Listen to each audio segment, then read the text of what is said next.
My name is Fahad, and I'm here today because of a 5 years ago miracle. I was set on fire and left to die in the desert outside Jahrah. The men who did this believed that I would burn to death. They thought Allah would punish me for my betrayal, that my story would end that night. But I'm still here, and I need to explain why. I was born in Jahrah, Kuwait, into a family that loved Allah above all else. My father was a respected imam at our local mosque. From a young age, I walked to prayer and spoke the words of the Quran. This was my life, and I loved it. I remember when I was 7, sitting on the carpet in our home, memorizing verses from the Quran. My father, sitting across from me, listened closely, ensuring that I recited the words correctly. When I finished, he would smile and place his hand over his heart. That smile meant everything to me. It meant I was making him proud, pleasing Allah. By the time I was 12, I had memorized significant parts of the Quran. By 15, I was leading prayers. By 20, I was teaching other young men. This was my path, and I never questioned it. I had purpose, respect, and Allah. When I was 23, I married Amina, a beautiful and devout woman from a good family. We had an arranged marriage, but I grew to love her deeply. Together, we had 2 sons and a daughter. I watched them grow, teaching them the same verses my father had taught me. I felt my father's pride flow through me as I watched my oldest son, Khaled, memorize his first surah. This was how it was supposed to be faithful to Allah, generation after generation. I became a preacher and teacher at our mosque. Young men came to me with questions about faith, marriage, and how to live according to Islamic law. I had answers for everything, convinced that the Quran had solutions for all life's questions. My days followed a peaceful rhythm. I woke before dawn for far prayer, went to the mosque, taught classes, counseled men, led prayers, and returned home to my family. I studied late into the night. Every day was dedicated to Allah. I thought this brought me closer to Him. But something was wrong, though I didn't want to admit it. It started small during prayer. I sometimes felt like I was speaking into emptiness. A question from a student that I answered with memorized responses later felt hollow. I had restlessness in my spirit, but I tried to pray it away. I followed every rule, praying 5 times a day, fasting during Ramadan, giving to the poor, studying the Quran and Hadith, but there was no peace inside. Only duty, only effort, the constant work of trying to be righteous enough. One night, I couldn't sleep. My wife was beside me, my children were asleep, and the house was quiet. I got up to pray, thinking it would help. But when I knelt on my prayer mat, the words felt like stones in my mouth. I pushed the thought away. This was doubt, and doubt was from Shaitan. I prayed harder, but the emptiness remained. The next day, I taught my class. A student asked how we could be sure Allah loved us. I gave the standard answer: Allah loves those who follow His commands, who pray, fast, and give charity. But as I spoke, I wondered, was Allah's love something we had to earn? Could we lose it? Was I doing enough? These questions frightened me, so I buried them. I threw myself into my work, memorizing more hadith and becoming stricter in my observance, thinking that if I could just be devout enough, the emptiness would go away. It didn't. Then one day, everything changed. I had taken my car to the repair shop and walked to a nearby store to buy tea while I waited. The man behind the counter was a foreigner, likely from India. I didn't usually pay attention to foreign workers, but there was something different about this man. When he handed me my tea, he smiled, and there was a peace in his face that I couldn't ignore. I don't know why I noticed it, but I did. Maybe because I had been searching for peace and hadn't found it. A few weeks later, I found myself reading about Christianity on my computer. I was angry at first. Christianity was false. Christians worshipped 3 gods. They believed God had a son. But I kept reading, telling myself I was just learning to refute their beliefs. But deep down, I was curious. I read about Jesus, who Christians called Isa. In the Quran, Isa was a prophet, but nothing more. But Christians believed something different. They believed he was God who became human, that he died for the sins of all people, and that salvation was a gift, not something earned. That idea caught my attention. I had spent my life trying to earn Allah's favor, afraid I might not be good enough. What if salvation was a gift? Instead, I closed my computer, telling myself it was foolish to think like that, but the question stayed with me. Over the following months, I secretly read more about Christianity. I read the Gospel of John, and something strange happened. The words felt alive. They felt true. I read about Jesus saying he was the way, the truth, and the life. I read about him calling God Father and speaking of God's love as personal and for each individual person, not just for those who earned it. I wanted that. I wanted to know God, not just submit to him. I wanted to be loved, not just approved of for following the rules. But that felt like betrayal. I began having dreams. In one dream, I was dying of thirst in a desert, and someone offered me water. I was afraid to drink because I didn't know if it was permitted. I woke up with my heart pounding. During the day, I continued my life as usual, teaching, leading prayers, being a husband and father. But inside I was torn. One part of me was Ahmed, the Imam's son, the faithful Muslim.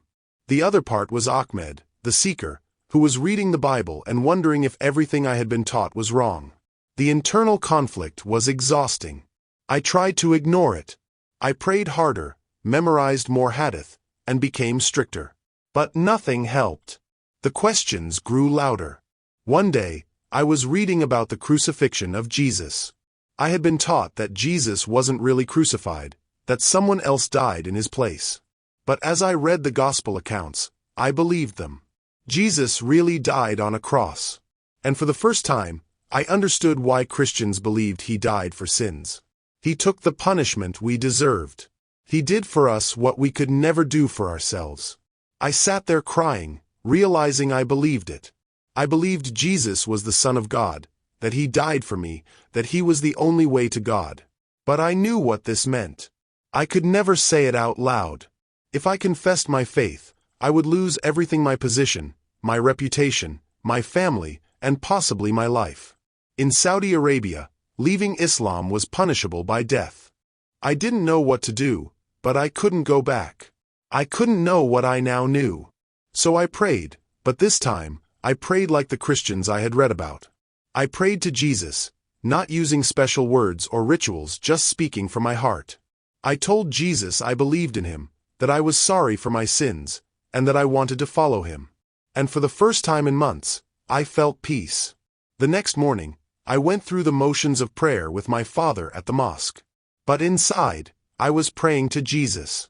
I couldn't share my faith with anyone. I had to hide it. I continued living a double life. I was Fahad the preacher during the day, but at night, I was Fahad the Christian. I studied the Bible, prayed to Jesus, and felt the peace I had been searching for my entire life. But the cost of this secret faith was high. I was afraid of being caught, of losing my family, my reputation, my life. Every day, the burden grew heavier, but I knew I couldn't deny Jesus anymore. I had to be honest, no matter the cost. One day, I made the choice. I couldn't live a lie any longer. I would confess my faith in Jesus, even if it meant losing everything. As time passed, the weight of my secret faith grew unbearable. I knew I couldn't keep hiding it forever. My life had become a constant struggle between the truth in my heart and the lies I told everyone around me. But the fear of the consequences, losing my family, my friends, and everything I had worked for held me back. I started to question how much longer I could live this double life. The more I immersed myself in my faith, the more I felt a need to be open about it, to stop pretending to be something I was not. It wasn't just about me anymore. I thought about my children, how they would grow up in a world where the truth of God's love might always be hidden from them. I thought about my wife, how she might never understand this new part of me, this change that I couldn't explain. But the internal war was exhausting. Every prayer I said, every lesson I taught, felt like I was betraying myself. Every time I spoke against Christianity, every time I tried to maintain the facade, it ate away at me. I began to feel more distant from my family, from my community, from the life I had known. I couldn't be the man they wanted me to be anymore because I had become someone else entirely. The turning point came one evening when I could no longer pretend. I was teaching a class about the nature of God in Islam, and a student asked a question about the Trinity. Normally, I would have dismissed the Christian belief as false, but that day, I explained it as best as I could honestly, fairly, and with respect. The words came out of me before I could stop them. I didn't just teach about what Christians believed, I explained it in a way that made sense, in a way that showed the logic behind their faith. After class, one of my colleagues, a senior imam, pulled me aside. He asked why I had defended the Christian view so clearly. He seemed concerned, and I tried to cover up my slip by saying I was just trying to help the students understand, but the doubt in his eyes made it clear that he wasn't convinced. He warned me to be careful.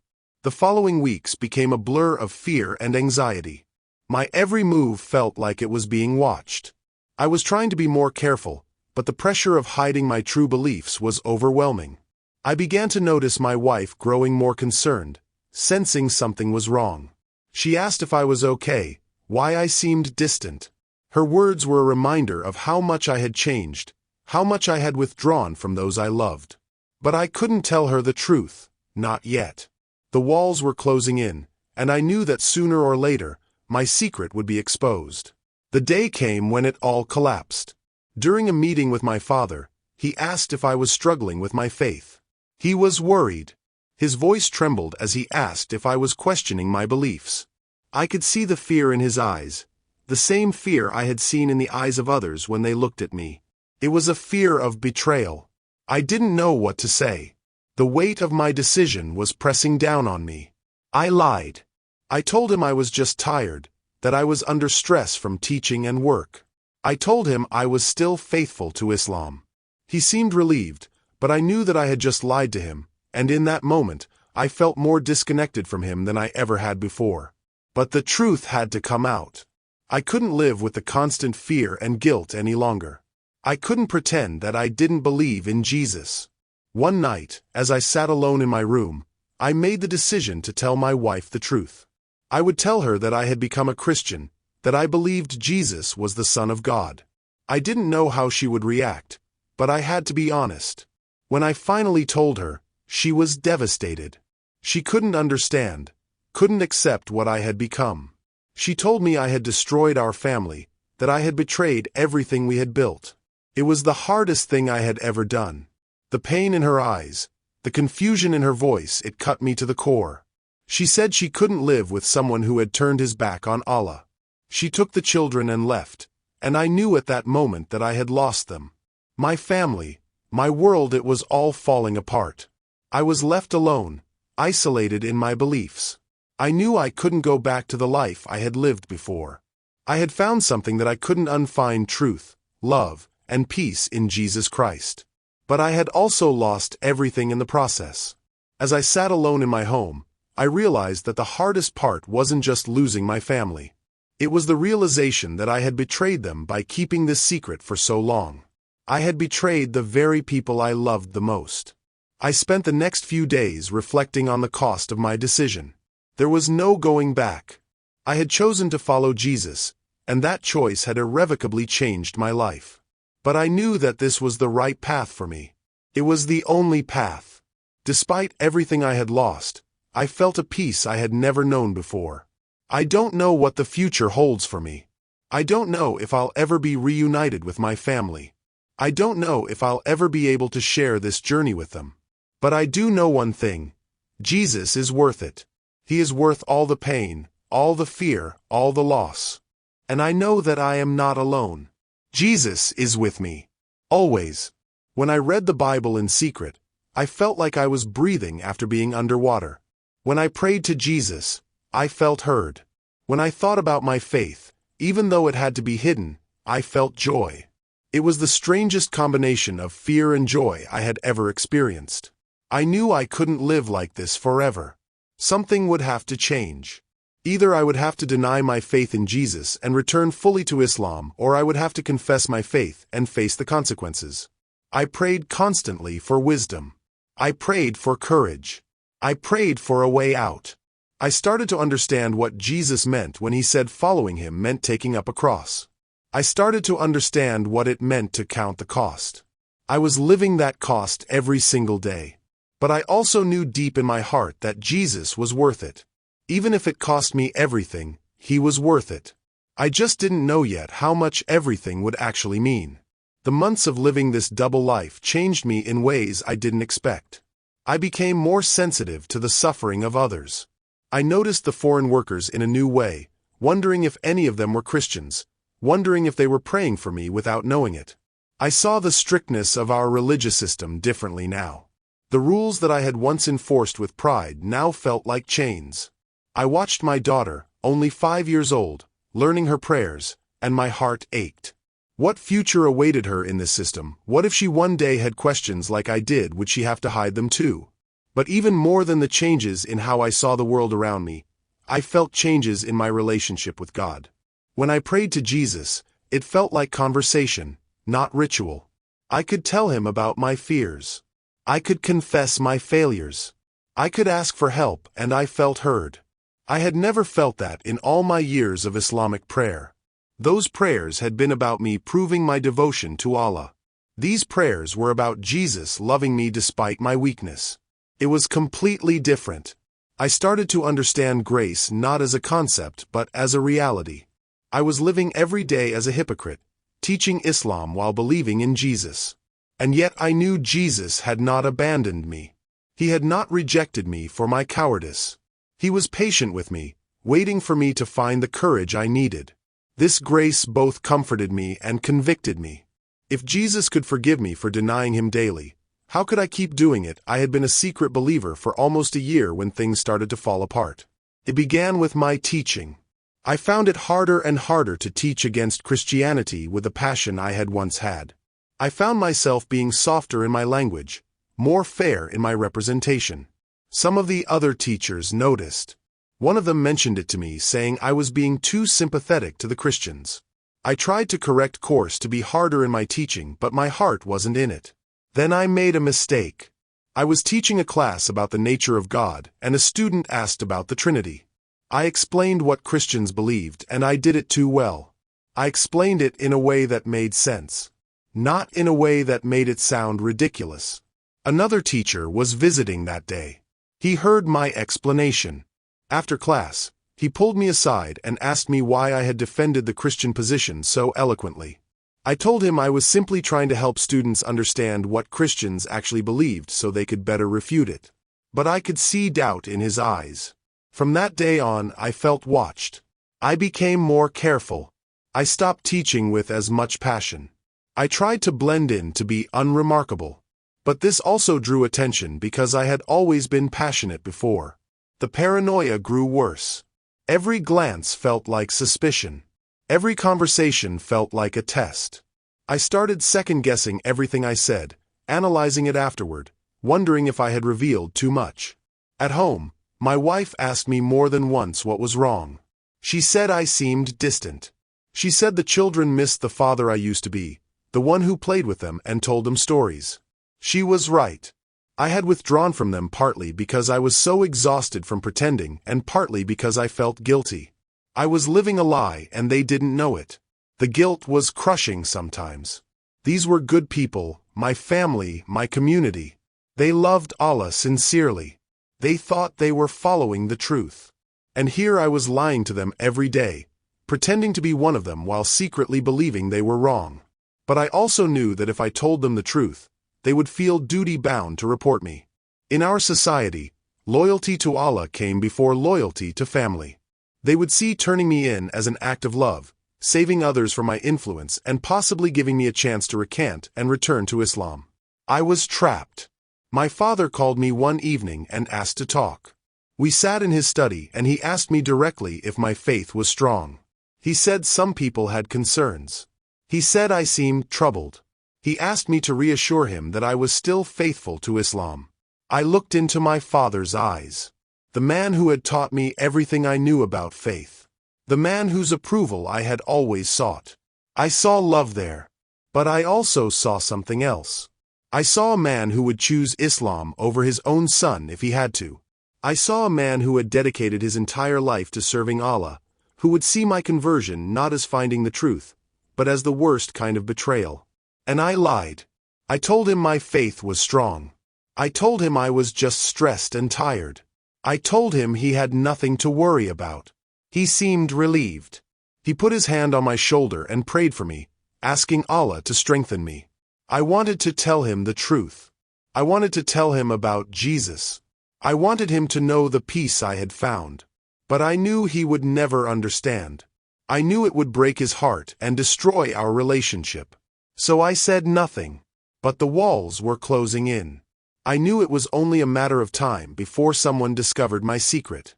I knew I needed to make a plan. I needed to decide what I was going to do. I thought about running. I thought about taking my family and fleeing the country. But where would we go and how would I explain it to them? I thought about continuing to hide my faith indefinitely. But I knew I couldn't. The burden was too heavy, and I was beginning to feel convicted. I was denying Jesus every day by pretending to be Muslim. How long could I do that? I felt like I was standing at a crossroads and every path led to loss. But one night as I was reading the Bible, I came across the words of Jesus. Whoever acknowledges me before others, I will acknowledge before my Father in heaven. But whoever denies me before others, I will deny before my Father in heaven. I sat there staring at those words. I had been denying Jesus every single day. I had been choosing my safety, my reputation, my family's honor over him. And I knew what I had to do. I didn't know when or how.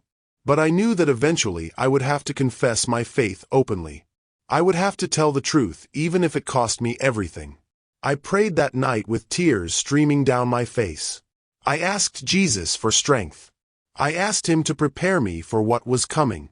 I asked him to protect my family when the truth came out. And I felt a peace even in the midst of my fear. I didn't know that the moment of truth would come sooner than I expected. I didn't know that in a few short weeks everything would explode. I didn't know that I would soon be fighting for my life. But Jesus knew, and he was already preparing a way through the fire. Living as a secret believer was like carrying a weight that grew heavier every day. I continued going to the mosque. I continued teaching. I continued leading prayers. But every word I spoke in public felt like a betrayal of the faith I held in my heart. Every time I taught against Christianity, every time I explained why Islam was the only truth, every time I corrected someone who showed sympathy toward Christians or Jews, I felt like I was denying Jesus all over again. But I was afraid. I was so afraid. I had read stories online about what happened to converts in Saudi Arabia. Some disappeared, some were imprisoned, some were killed by their own families in what they called honor killings. The government might be involved or they might not. Sometimes the family handled it themselves, believing they were doing Allah's will. I had a wife and 3 children. I had parents and brothers. I had a community that had known me my entire life. What would happen to them if I was exposed as an apostate? So I kept silent, and the silence was eating me alive. I developed a routine for my secret faith. Every night after my family was asleep, I would lock myself in my study, claiming I needed to prepare lessons or do research. I would put on my headphones and watch sermons from preachers in America and Europe. I would read the Bible. I would pray to Jesus. These hours were the only time I felt like myself. The only time I didn't have to pretend. I found websites where secret believers in Muslim countries could communicate safely. I learned I wasn't alone.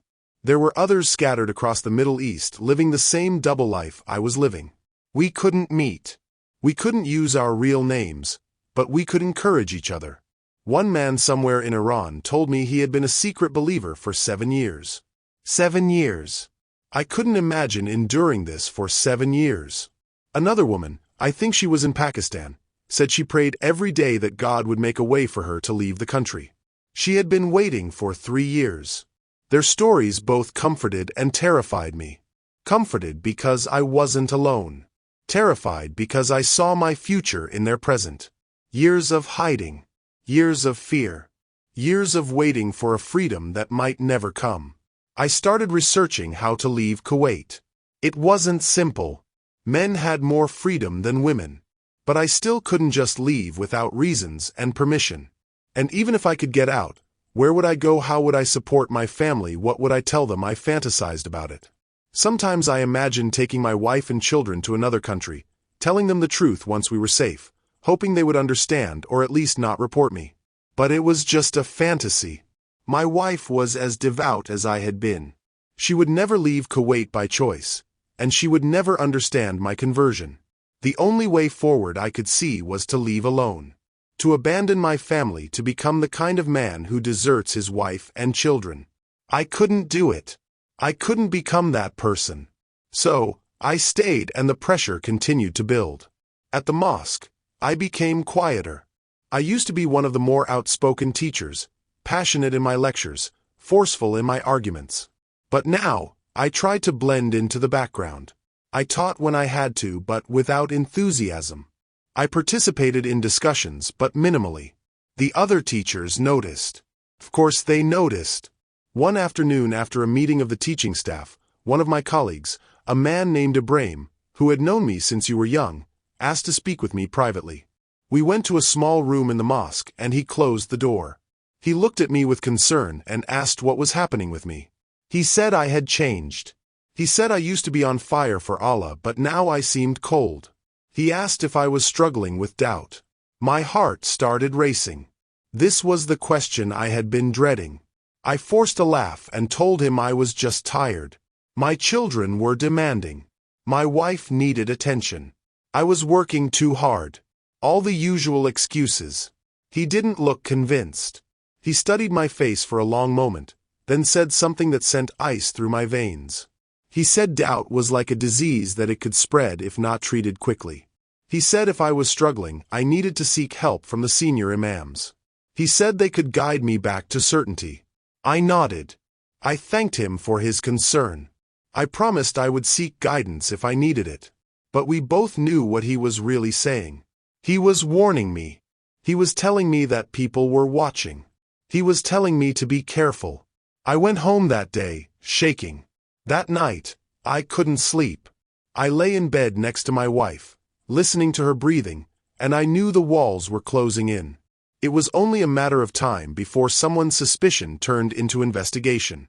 Only a matter of time before someone looked too closely at my behavior, my teaching, my life.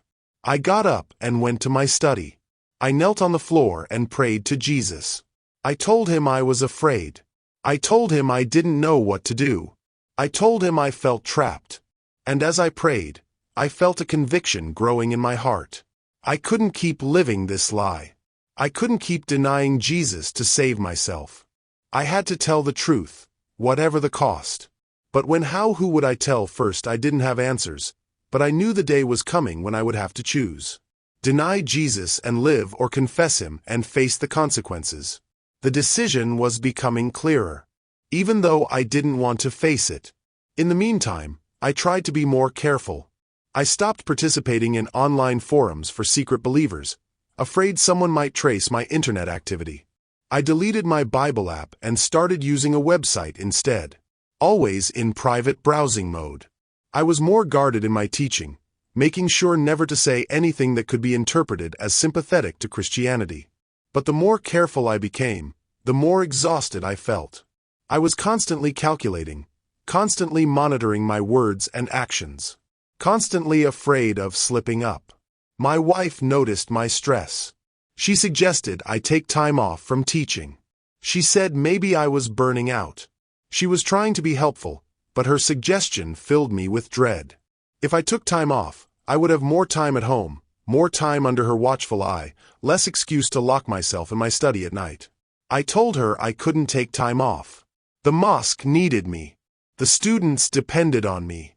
She looked at me with frustration and said the children needed me too. She said our oldest son Khaled had been asking why I didn't spend time with him anymore. She said, our daughter cried the other day because I had forgotten to kiss her goodnight. Her words cut deep because they were true.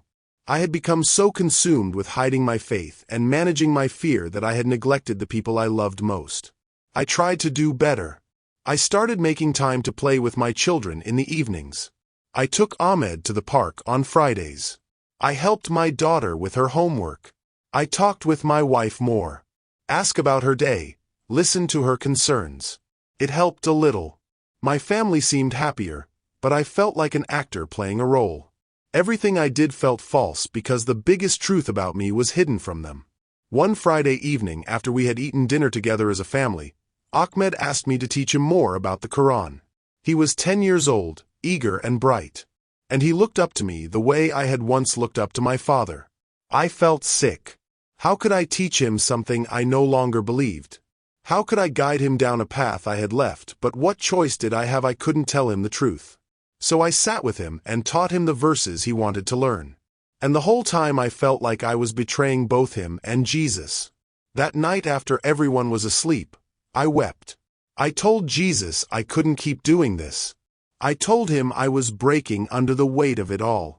And I felt as clearly as I had ever felt anything, that he was telling me to wait just a little longer, that his timing was coming, that he would show me what to do. I tried to trust that. I tried to be patient, but patience was running out. Then came the day that everything changed. It was a Thursday morning. I was teaching a class at the mosque about the prophets in Islam.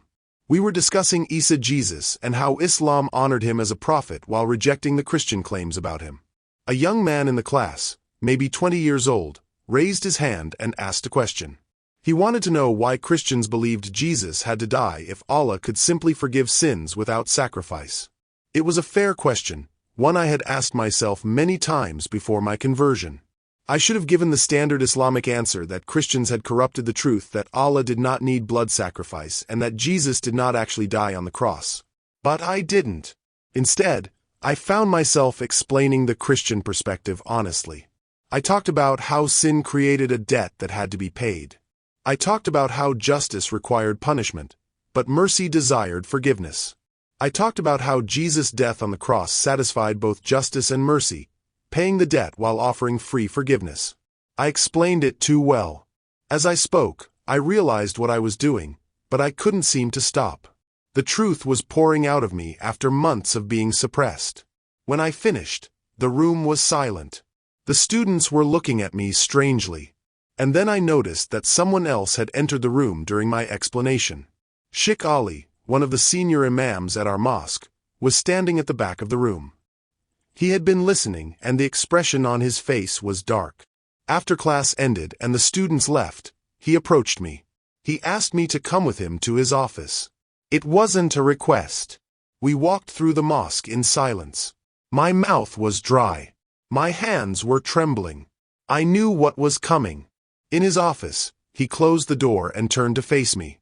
He asked me what I had been teaching. He asked me why I had explained Christian theology with such clarity and sympathy. He asked me if I was trying to lead students astray. I tried to defend myself. I said I was only helping students understand what Christians believed so they could better refute it.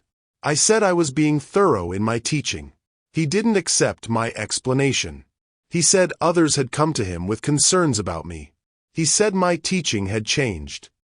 He said I no longer spoke with the certainty of a true believer. Then he asked me directly, had I been reading Christian materials, had I been in contact with Christians, was I doubting Islam? I stood there facing this man who had authority over me, who could destroy my life with a word. And I had to make a choice. I could lie. I could deny everything. I could probably convince him to give me another chance. I could go back to hiding, go back to pretending, go back to the double life, or I could tell the truth. I thought about Jesus' words. Whoever denies me before men, I will also deny before my Father who is in heaven. I thought about all the months of cowardice, all the times I had denied Jesus to save myself. I thought about the peace I had felt when I first believed, and how that peace had been slowly crushed under the weight of deception. And I decided I looked Sheikh Ali in the eyes and I told him the truth. I told him I had been reading the Bible. I told him I had studied Christian theology. And I told him I had come to believe that Jesus was more than a prophet. His face changed. The concern turned to shock, then to anger, then to something like horror. He asked me if I understood what I was saying. He asked me if I was confessing apostasy. He asked me if I knew the consequences. I nodded. I knew. He told me to sit down.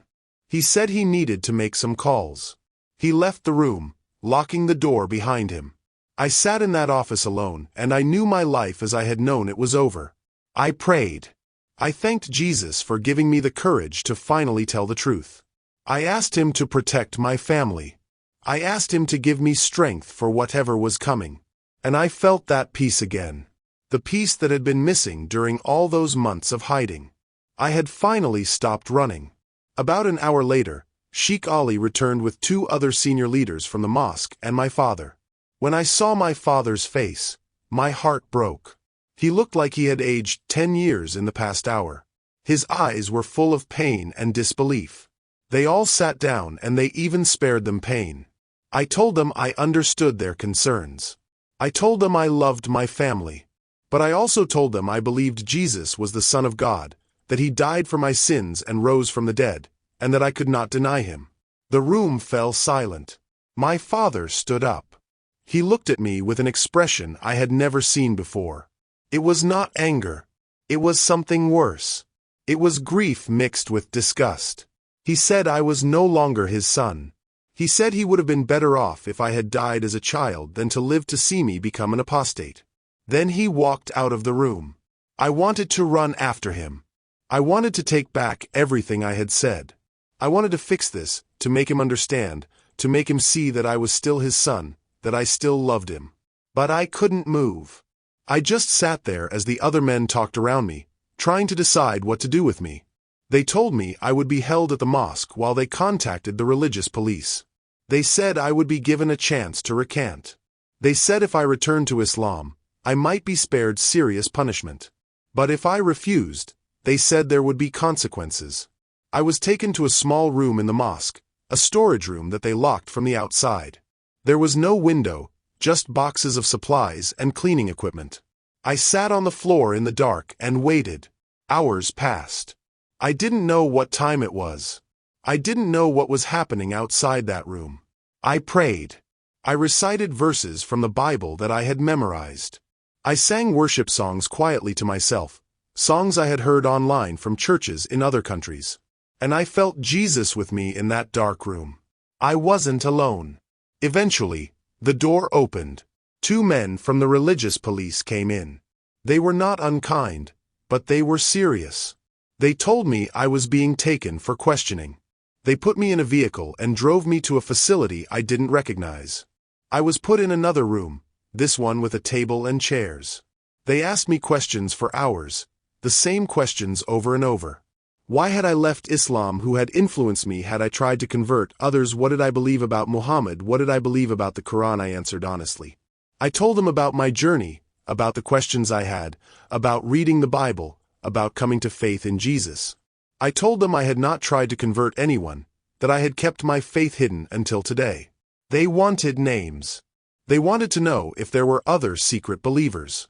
I told them I had only communicated with people online and didn't know their real identities.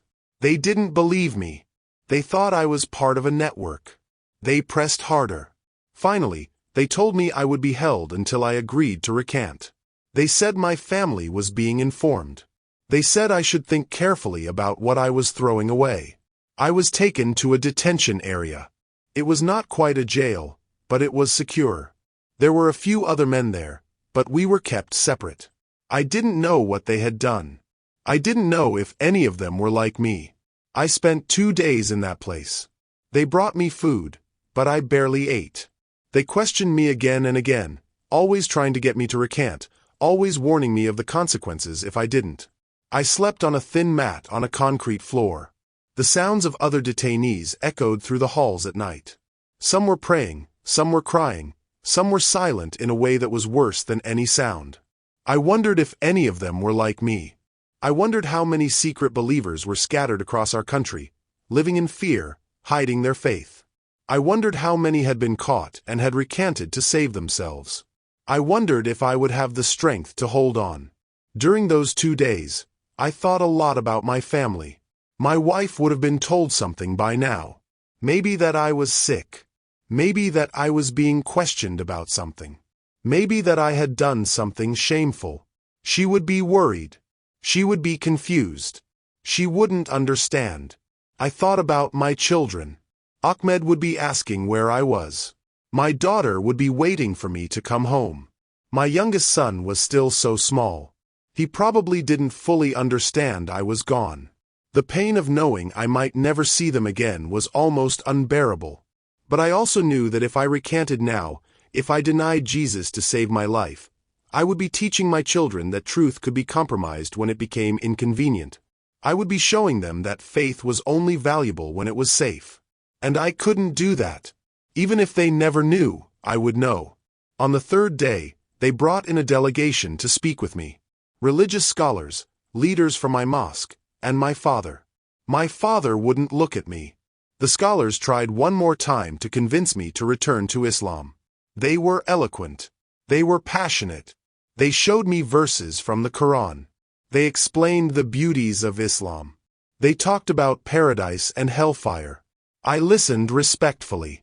But when they finished, I told them my answer was unchanged. I believed in Jesus Christ. I could not deny him. One of the scholars said I was choosing hell over paradise. He said I was throwing away eternal life for a lie. I told him I was choosing eternal life, just not the one he was offering. The meeting ended. My father left without saying a word to me. The scholars looked at me with pity and something like anger. That evening, 2 guards came to my cell. They said I was being moved. They wouldn't tell me where. They put me in a vehicle again and drove for a long time. It was night. I looked out the window and saw the lights of the city disappearing behind us. We were going into the desert. The desert at night is beautiful in a harsh way. The stars are so bright when there are no city lights. I grew up in Kuwait. I knew the desert. I knew how vast it was, how empty, how easy it would be to make something or someone disappear out there. Fear started to grip me. Where were they taking me? What were they going to do? The guards were silent. They didn't speak to me or to each other. The only sound was the engine and the tires on the road. I tried to pray, but fear kept interrupting my thoughts. My mind kept imagining what might happen. Would they just leave me out here to die of thirst? Would they shoot me? Would they bury me alive? I forced myself to focus. I quoted scripture to myself, verses I had memorized. The Lord is my shepherd. I shall not want. Even though I walk through the valley of the shadow of death, I will fear no evil, for you are with me. The words helped a little, but my body was still shaking. After maybe an hour of driving, we stopped. We were in the middle of nowhere, just empty desert, illuminated by the vehicle's headlights. There was nothing around us but sand and darkness. The guards told me to get out. I got out of the vehicle and I saw that there were other vehicles there, other men. Some I recognized from the mosque, others I didn't know. And I saw materials on the ground. Rope, a container of what I realized was gasoline. In that moment, I understood what was going to happen. They were going to kill me. Not in a courtroom, not officially. They were going to kill me out here in the desert where no one would see and my body would never be found. This was how apostates disappeared. I started to shake. My body understood what my mind was trying not to accept. I was about to die. One of the men stepped forward. I didn't recognize him, but he spoke with authority. He gave me one final chance.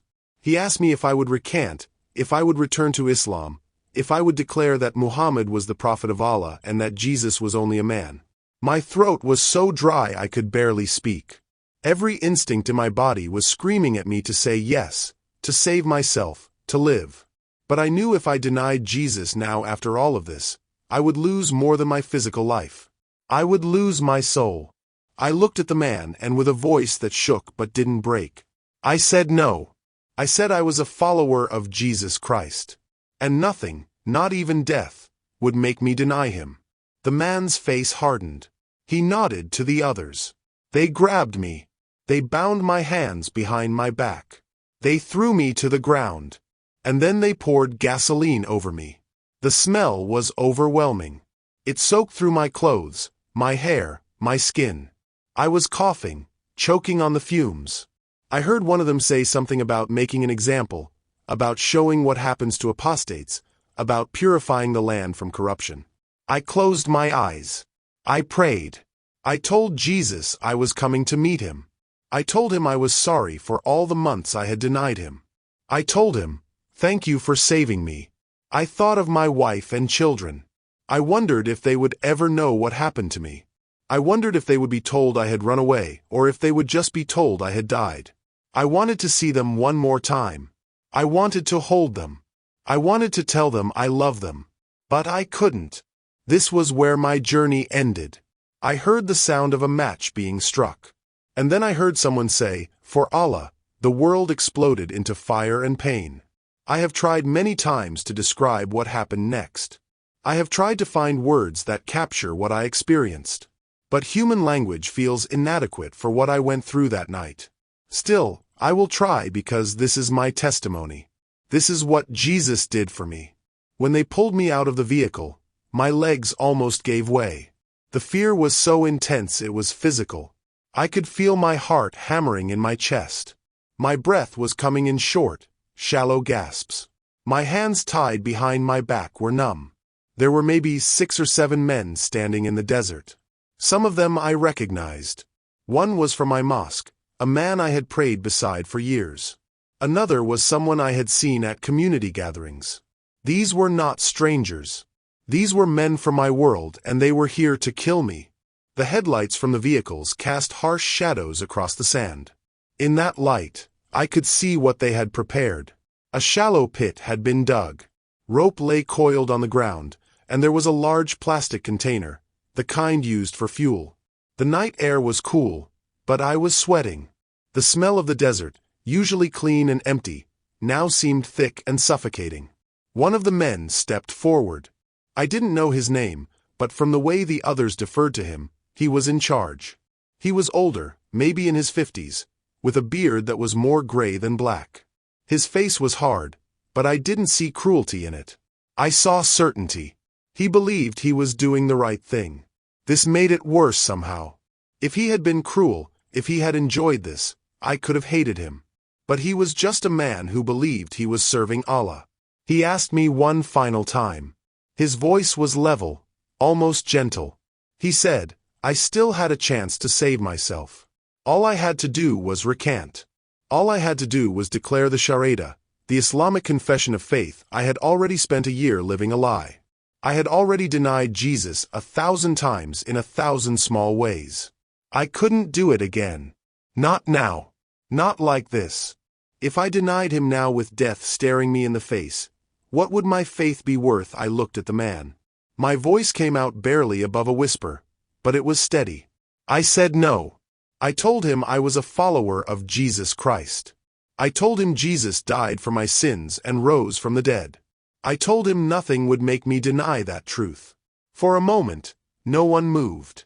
The man's face remained impassive, but I saw something flicker in his eyes. Maybe disappointment, maybe respect. I don't know. Then he nodded to the others. 2 men grabbed me by the arms. I didn't resist. What would be the point? They were stronger than me, and there was nowhere to run. We were in the middle of the desert. Even if I broke free, I would die out here. They walked me to the pit and forced me to my knees at the edge. My knees hit the sand hard. The impact sent a jolt of pain up my legs, but it was nothing compared to the terror coursing through me. They pushed me forward, so I was lying face down in the pit. The scent was rough against my cheek. I could taste it in my mouth. I was breathing in rapid, panicked breaths now, unable to control it. Someone tied my ankles together. Then they tied my ankles to my wrists behind my back. So I was bent backward, unable to move effectively. I was completely helpless. They rolled me onto my side so I wasn't face down in the sand. I could see the stars above me. They were so bright, so beautiful. And I thought how strange it was that I might die looking at something so beautiful. Then I heard the sound of liquid sloshing. The container was being opened. The smell hit me first. Gasoline. Sharp and chemical and overwhelming. I started coughing even before they poured it. And then they did. The liquid was cold against my skin. It soaked through my clothes instantly. They poured it over my torso, my legs, and my back. The smell became so intense I could barely breathe without gagging. My eyes were watering. The fumes were burning my throat. Some of it splashed on my face. I closed my eyes and mouth tight, but I could still taste it. The chemical burn on my lips and tongue was horrible. They stepped back. I could hear them moving away from the pit. I could hear them talking in low voices, but I couldn't make out the words over my own panicked breathing. I tried to pray, but my mind was white with fear. All I could think was, this is really happening. They are really going to do this. I was going to burn alive. I had heard about people burning to death. I knew it was one of the most painful ways to die. The body's pain receptors would be screaming until the nerve endings were destroyed. It could take minutes, long, agonizing minutes. I started to hyperventilate. My chest was heaving. Tears were streaming down my face, mixing with the gasoline. I was making sounds, whimpering sounds I couldn't control. I didn't feel brave. I didn't feel peaceful. I felt absolutely terrified. I heard someone say something about making an example. Someone else said this was what happened to apostates, to those who betrayed Allah. Someone said the fire would purify the land. Their voices sounded distant, unreal, like I was hearing them through water. I forced myself to focus. I forced myself to pray. Jesus, Jesus, please, I'm so afraid. Please help me. Please be with me. But the fear kept overwhelming the prayer. My thoughts were fragmenting, breaking apart under the weight of terror. I thought about the times I had heard about martyrs in church history, how they had faced death with courage and faith, how some had even sung hymns as they died. I had always admired those stories, had thought that if I ever faced persecution, I would be like them. But I wasn't. I was just terrified. I thought about Stephen in the book of Acts, stoned to death for his faith, seeing Jesus standing at the right hand of God. I prayed I would see Jesus too. I prayed the pain would end quickly. I prayed for my family that they would be okay without me. I prayed for my wife that she would find peace somehow. I prayed for my children that they would grow up strong. I prayed for my father that somehow someday he would understand. And I prayed for the men standing around me preparing to kill me. I prayed that they would come to know the Jesus I had found.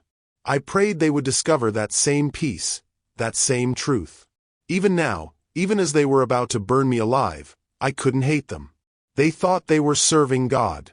They were wrong, but they believed they were right, just like I had once believed. And then I heard the sound that made my entire body go rigid with terror. The sound of a match being struck. It made a small scratching sound, then the hiss of it catching fire. Such a tiny sound. But I knew what it meant. I saw the small flame in someone's hand. I saw him lower it toward the pit. Someone said something. I think it was a prayer. I think they were asking Allah to accept this offering. Then the man dropped the match. For a split second, time seemed to stop. I saw the little flame falling through the air, tumbling end over end, getting closer, and then it hit the gasoline-soaked sand near me. The fire came alive with a roar. It wasn't a normal fire. Gasoline burns differently.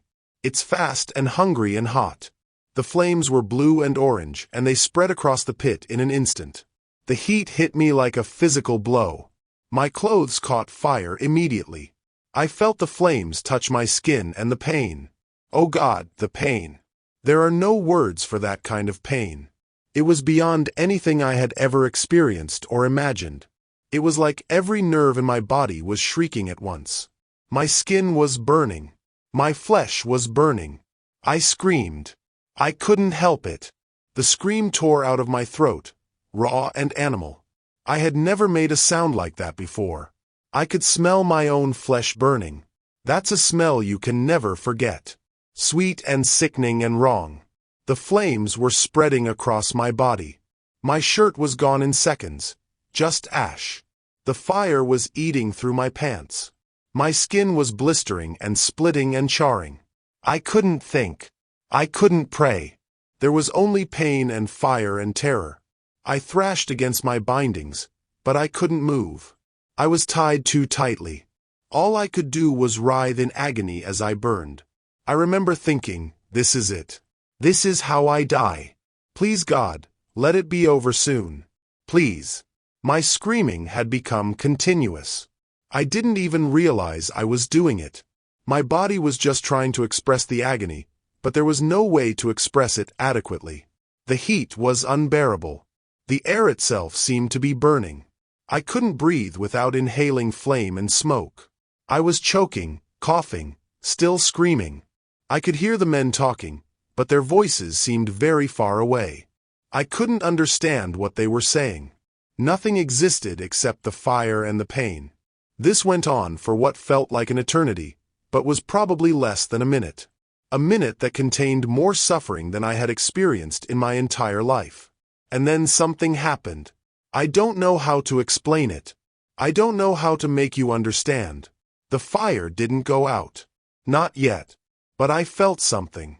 Someone in the midst of the flames, in the midst of the pain, I felt a presence with me.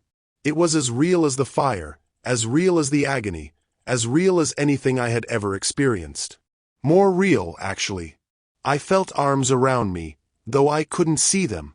I felt like I was being held, cradled, protected, not from the fire, but in the fire.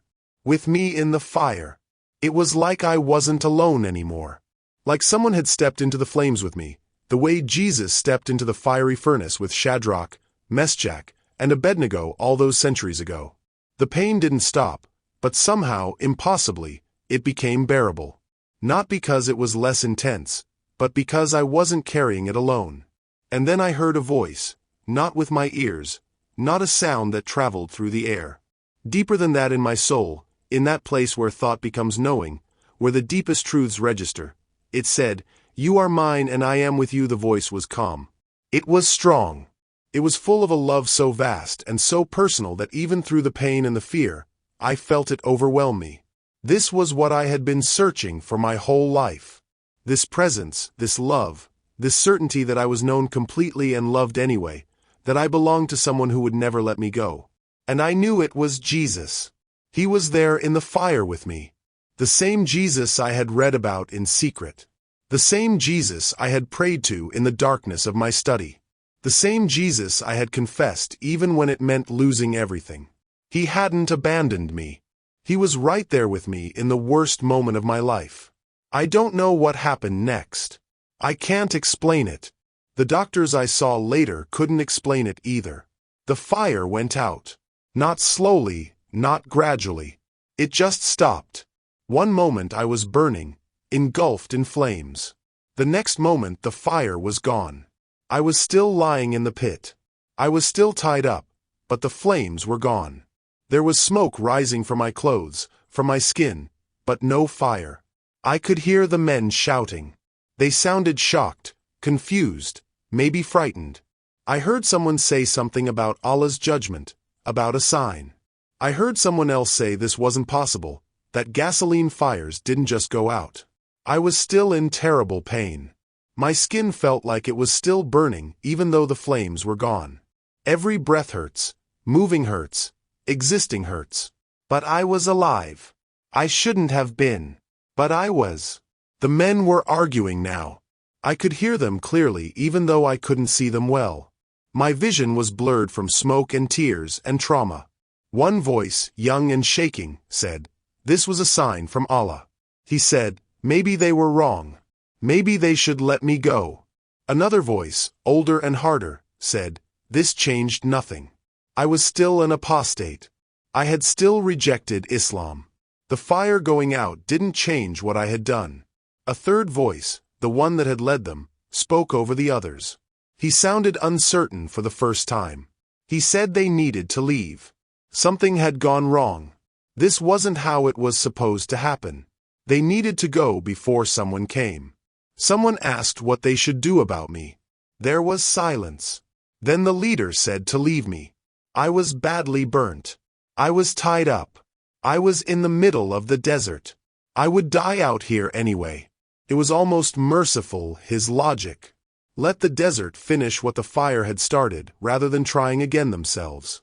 I heard them getting into their vehicles, doors slamming, engines starting, and then they were gone. The sound of their engines faded into the distance until there was only silence. The men were arguing now. I could hear them even though I couldn't see them clearly.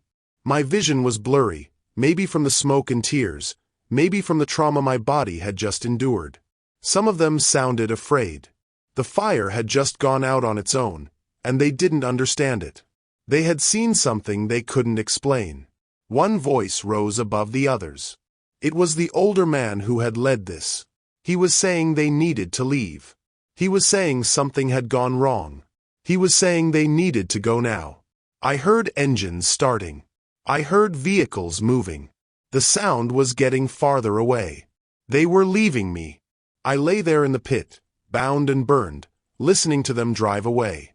The sound of the engines faded into the distance, and then there was silence, just silence, and the vast empty desert and the stars overhead. I was alone. The pain was so intense I thought I might pass out. Maybe I did for a little while. Time became strange. I would be aware, then not aware, then aware again. At some point, I realized I needed to move. I couldn't just lie here. I would die here if I didn't get help. The night was cold now that the fire was gone, and I was going into shock. I tried to move, but the ropes held me tight.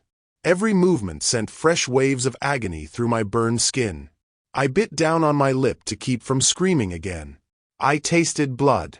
I worked on the ropes. My wrists were still tied to my ankles behind my back, but the fire had burned some of the rope. It was weakened. If I could just, it would take a long time. I don't know how long. My hands were burned and clumsy. The pain was making me dizzy and nauseous. But I kept working at it. Finally, the rope broke. My hands came free. Then I could untie my ankles. Every movement was torture. But I did it. I tried to stand, but my legs wouldn't hold me. I collapsed back into the pit. The sun was rough against my ruined skin. I lay there for a moment, breathing hard, trying to gather strength. I prayed. I thanked Jesus for saving me from the fire. I asked him to help me now. I told him I couldn't do this on my own. And I felt that presence again, that assurance that I wasn't alone. I tried again to stand. This time I made it to my knees. Then, using the side of the pit, I pulled myself up to standing. The world spun. I thought I would fall, but I stayed upright. I could see tracks in the sand where the vehicles had been. I could see which direction they had gone. That was the way back to the city to help me survive. But it was also the way toward the people who had tried to kill me. If I went that way and they found me, they might try again. I looked the other direction. Just empty desert. If I went that way, I would die of exposure. I was injured, burned, in shock. I wouldn't last long out here. I didn't have a good option. But I had to choose. I started walking away from the city into the desert. I don't know why. Maybe because I knew I couldn't face my attackers again. Maybe because I was delirious and wasn't thinking clearly. Maybe because God was leading me. I just walked. Each step was agony. The burned skin on my legs cracked and bled with every movement. My lungs ached from breathing smoke. My whole body felt like it was still on fire, even though the actual flames were long gone. The night desert is a strange place. Beautiful and terrible at the same time. The temperature drops dramatically once the sun goes down. I had been burning minutes ago, and now I was shivering with cold. The wind against my burned skin was like knives. I was leaving a trail of blood in the sand. I could see it in the starlight, dark spots marking where I had been. I thought about how easy it would be to track me if they came looking, but I didn't think they would. They thought I had burned to death. They thought they had left a corpse in that pit. They didn't know about the miracle. They didn't know the fire had gone out. I walked for what felt like hours, but might have been less. I had no sense of time. The stars wheeled overhead. The desert was silent except for my labored breathing and the soft sound of my feet in the sand. My mind started playing tricks on me. The pain and shock were making me delirious. I saw things that weren't there. Shapes in the darkness. Lights that disappeared when I looked directly at them. At one point, I thought I heard my father's voice calling my name. I turned around, but there was no one there. Just empty desert. At another point, I thought I saw my children running toward me. I reached out to them, but they vanished like smoke. I was dying. I knew I was dying. The burns were severe. I was losing blood. I was going into shock. My body was shutting down, but I kept walking. I fell several times. Each time it took longer to get back up. Each time I wondered if this was it, if I would just lie here and die. But each time I got up, I kept walking. I was walking toward nothing. There was nothing out here, just sand and stars and the cold night air. But I kept walking because it was all I could do and because Jesus had saved me from the fire. And I believed he hadn't saved me just to let me die in the desert. I don't know how long I walked. Eventually, I saw something in the distance. Lights. Maybe a road. Maybe a building. I couldn't tell. I changed direction heading toward the lights. They seemed impossibly far away, but I kept going. My vision was getting dark around the edges. I was stumbling more than walking now. My body was shutting down. I saw the lights getting closer. Or maybe I was getting closer to them. It was hard to tell. And then I saw a vehicle. It was parked on the side of a road I hadn't even realized I had reached. There was someone next to it, looking at something under the hood. I tried to call out, but my voice was barely a whisper. I tried to wave, but I could barely lift my arm. I took one more step toward the person and the vehicle. And then my legs gave out completely. I fell. I hit the ground hard. The impact sent shock waves of pain through every burnt nerve. Sand stuck to my wounds. I tried to push myself up, but my arms wouldn't work anymore. My body had nothing left. I lay there on the side of the road, looking up at the stars. They were still beautiful, still bright, still indifferent to human suffering. I heard footsteps, running. Someone had seen me fall.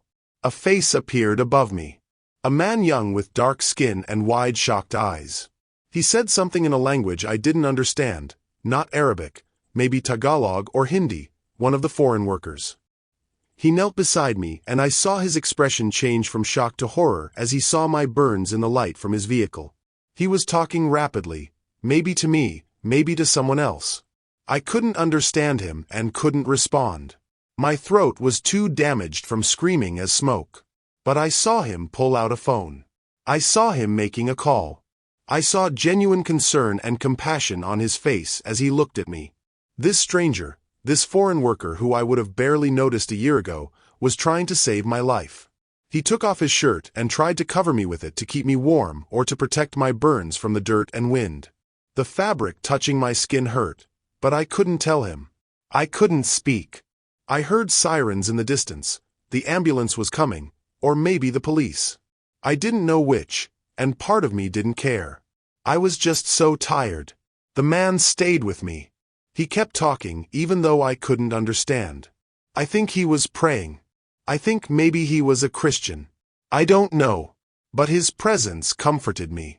The last thing I remember thinking was, Jesus, thank you. You saved me. You saved me. Not just from the fire, but you sent this stranger to find me. You brought the ambulance. You orchestrated even this. You haven't abandoned me and nothing. I woke up in the hospital. I didn't know where I was at first. I didn't know how I had gotten there. I didn't know how much time had passed. Everything was white and bright and clean. So different from the dark desert, the fire, the sand, and blood. I tried to move and immediately regretted it. Pain shot through my entire body. My skin felt like it was being pulled apart. I made a sound, something between a gasp and a scream. Over the next few days, as I drifted in and out of consciousness, I learned more about what had happened after I collapsed on the roadside. The man who found me was a Filipino worker named Carlos. He had stopped because his truck had overheated. When he saw me fall, he immediately called for help. He stayed with me until the ambulance arrived. The medics who responded hadn't known what to make of my burns. They were severe, but not severe enough for how fresh they appeared to be. They asked me what happened, but I was unconscious by then. At the hospital, they had treated my burns as best they could. They had cleaned the wounds, applied dressings, given me antibiotics and pain medication. They had kept me stable while my body tried to heal from the trauma, but they were confused. The pattern of my burns didn't make sense. They looked like fire burns, but they weren't consistent with being in a building fire or a vehicle fire. And why had I been out in the desert? I couldn't tell them the truth.